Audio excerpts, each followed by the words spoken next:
छोटी बहन और 7 भाई की कहानी। एक राजा था। उसके 7 लड़के और एक लड़की थी।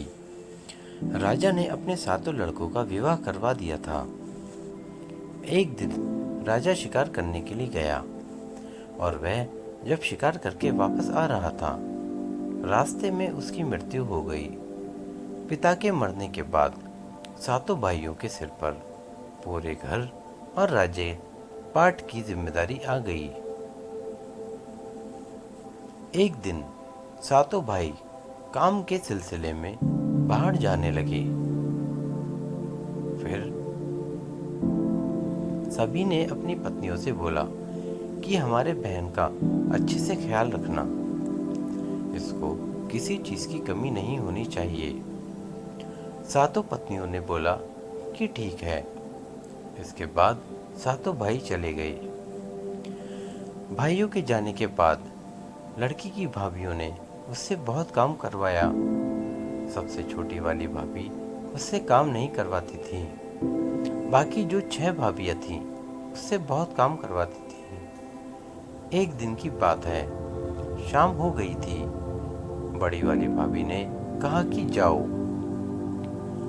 जंगल में से लकड़ी लेकर आओ। लड़की ने रस्सी मांगी। भाभी ने कहा बिना रस्सी के जाओ। वह मन में सोच रही थी कि भला बिना रस्सी के कैसे मैं लकड़ी लेकर आऊंगी। वो जंगल में गई। उसने लकड़ी एकत्रित की और बैठकर रोने लगी। तभी एक सांप आया। उसने लड़की को रोते देखकर पूछा कि क्यों रो रही हो। लड़की बोली कि मेरी भाभी भी इंतजार कर रही होंगी कि मैं लकड़ी लेकर जाऊं और वे खाना बनाए। मेरे पास तो रस्सी नहीं है, तो मैं ये सारी लकड़ियां बिना बांधे कैसे लेकर जाऊं। सांप ने बोला कि बस इतनी सी बात है, मेरे ऊपर लकड़ी लाकर रखो।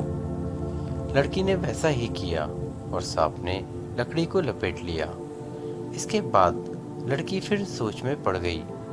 सांप ने बोला कि अब क्या हुआ। लड़की बोली कि तुम्हें अगर मेरी भाभी देख लेंगी तो मार देंगी। सांप ने बोला कि चिंता मत करो, मुझे ले जाकर आंगन में छोड़ देना, मैं नाली से निकल जाऊंगा। लड़की सांप की बात सुनकर खुश हो गई और अपने घर की तरफ निकल पड़ी। कुछ देर बाद लड़की घर पर आ गई। उसे घर पर जाने में रात हो गई थी। उसकी देरी से आने की वजह से उसकी भाभी ने उसे खाना नहीं दिया। उसे बहुत मारा पीटा। लड़की बेचारी रोते रोते सो गई। फिर अगले दिन उसे एक चलनी दी और बोली कि जाओ पानी लेकर आओ। लड़की नदी के किनारे जाकर पानी भरने की कोशिश कर रही थी, परंतु सारा पानी गिर जा रहा था। वह वहीं बैठकर रोने लगी। तभी अचानक एक मेंढक आया।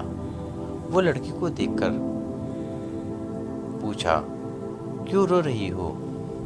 लड़की बोली कि मैं पानी भर रही हूँ, लेकिन सारा पानी चलनी से गिर जा रहा है क्योंकि चलनी में बहुत सारे छेद हैं। मेंढक ने उसे एक उपाय बताया और बोला कि बस इतनी सी बात है। उसने अपने सारे मेंढक को बुलाया और उस चलनी में बैठ गया और बोला कि घर ले जाकर एक बाल्टी में रख देना। हम सारे मिलकर उस बाल्टी में पेशाब कर देंगे और बाल्टी भर जाएगी। उसके बाद हम लोग वहां से चले जाएंगे। लड़की ने वैसा ही किया। उस लड़की की भाभी हर रोज ऐसे ही ऊट पटांग काम कुछ न कुछ करने के लिए देती थी। एक दिन की बात है, उस लड़की को एक काले रंग का कंबल दिया और बोला कि जाओ, जब तक ये कंबल सफेद न हो जाए घर लौट के मत आना। लड़की बोली ठीक है। लड़की कंबल लेकर चली जाती है और नदी के किनारे बैठकर उसे धोती है। वह छोटी लड़की उसे धोती गई, परंतु वह सफेद होता ही नहीं। काला है तो काला ही रहेगा, सफेद थोड़ी नहीं होगा। लड़की को 2 दिन हो गए। वह बिना कुछ खाए पिए बैठी रही और फूट फूट कर रो रही थी। तभी उसके 7 भाई नदी के पास वाले जंगल से होते हुए बाहर से लौटकर आ रहे थे। सातों भाइयों को किसी लड़की की रोने की आवाज सुनाई दी। वे नदी के किनारे पहुंच गए। अपने बहन को उस हालत में देखकर उन सभी भाइयों का दिमाग खराब हो गया और पूछा कि बहन, ये हालात किसने की? उस छोटी लड़की ने सब कुछ बताया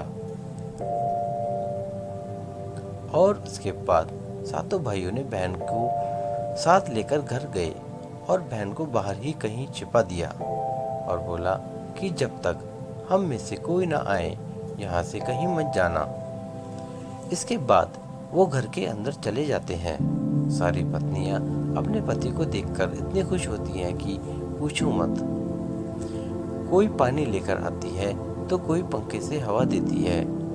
तभी एक भाई बोला कि मेरी प्यारी बहन कहाँ है, दिखाई नहीं दे रही है। तभी एक भाभी बोलती है यहीं पर कहीं खेल रही होगी। तुरंत दूसरी भाभी बोली अभी दूध भात चावल खाकर यहीं कहीं पर खेल रही थी। तभी एक पत्नी बोली कि आप लोग पहले खाना खाइए, वो आ जाएगी। एक भाई बाहर जाता है और अपनी बहन को अंदर लेकर आता है और अपनी पत्नी से पूछते हैं कि यही दूध भात खाई है, अगर खाई होती तो ये हालत नहीं रहती। मेरी बहन की क्या हालत हो गई है। सारी पत्नियां कुछ नहीं बोलती हैं।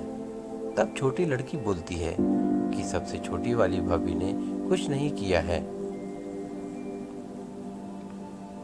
बाकी सारी भाभी ने बहुत सताया और काम करवाया है।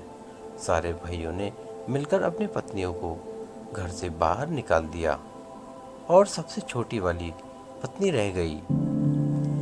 उसके बाद सारे मिलकर राजपाट चलाने लगे। इस कहानी से हमें क्या शिक्षा मिलती है? दोस्तों, इस कहानी से हमें यह शिक्षा मिलती है, हमें दूसरों का कभी भी बुरा नहीं करना चाहिए। अगर सारी पत्नियां मिलकर स्वयं काम की होती और उस छोटी लड़की से काम नहीं करवाया होता और उसके पर जुर्म नहीं किया होता तो उन्हें घर से बाहर नहीं निकलना पड़ता। कहावत है ना, अगर हम किसी के लिए गड्ढा खोद कर रखें तो हमारे लिए भी कहीं गड्ढा खोद कर रखा होगा। दूसरे के चक्कर में हमें इंसान स्वयं गिर जाते हैं।